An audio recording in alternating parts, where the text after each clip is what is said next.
I guess the one thing that confuses me about all of this is that it sounds like, and again, I'm completely ignorant of this whole community, so I'm kind of figuring this out as I go.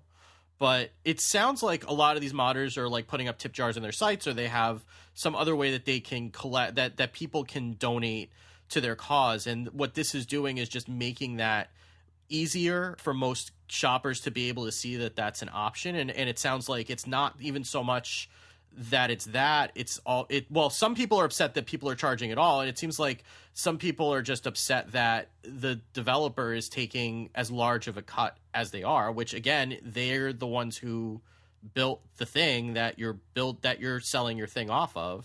I mean, this is different than like, the Nintendo wanting to take 40% of revenue for people to make YouTube videos of Let's Plays of Nintendo games, for example. Like, that's a different calculus than something like this.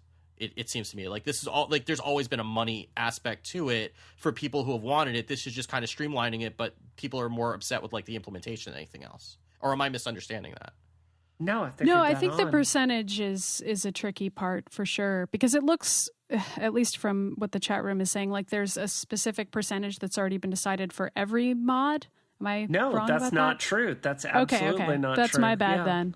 That's good, because I do feel like they should decide it on a case-by-case basis. Yeah, it sounds like that's the case for Skyrim mods. Okay. But not necessarily. It sounds like the developer can choose how much of a cut they want to take.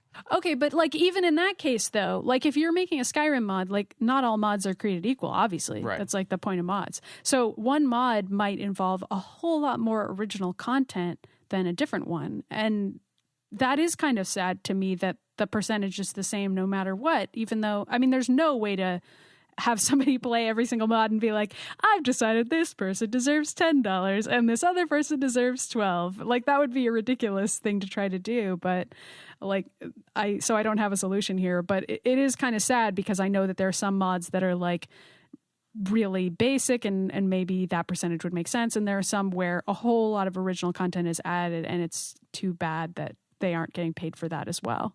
But can't those modders just charge more? I mean, the modder's the one who sets the price. It's just that the developer who sets the percentage that they're going to keep. Well, yeah, but since it's a percentage, like if you raise the price on something, then maybe no one will buy it. I mean, that's like economics. Or what will happen is that because if people see something as non-equitable, even though they would have done it for free beforehand, and they've done this with tests, even with rhesus monkeys.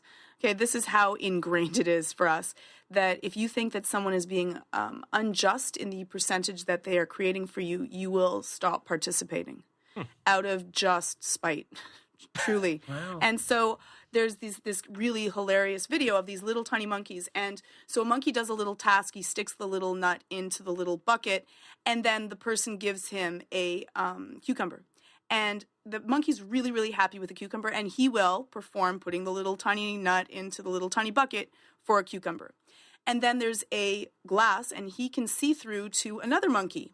And so then the other monkey goes, takes the nut, and puts it into the bucket and gets a grape. Now, grapes are like gold to these little monkeys. They are sweet and delicious, and they love them. And you see the other monkey look and go, what the hell's up with that? And so then he takes the nut and sticks it into the bucket, and he gets a cucumber. Now, he looks at the cucumber and throws it onto the ground and watches as his friend takes the nut, puts it into the bucket, and gets another bloody grape. Now, you can tell the monkey starts shaking the side of the grate and grabs another one of the little nuts, puts it into the basket, and then when he gets his cucumber, he grabs it and throws it at the researcher because he's like, that is totally not fair. So the only risk would be we have to make sure that everyone gets a grape. Okay, George. No, that makes. I mean, I really want to back you up on that. I want to back you up on that, Georgia, because like running a dev team, we run into these complications all the time. I mean, like with. The truth is, like, not everyone at GSX is a full-time worker. Like, we bring on contract people all the time. And, we try to treat everyone fairly. And making people feel respected is, part of getting, like, the best work out of them. So I very strongly agree with what you're saying. Like what you heard? Listen to the full episode at relay.fm/isometric or search for Isometric in iTunes.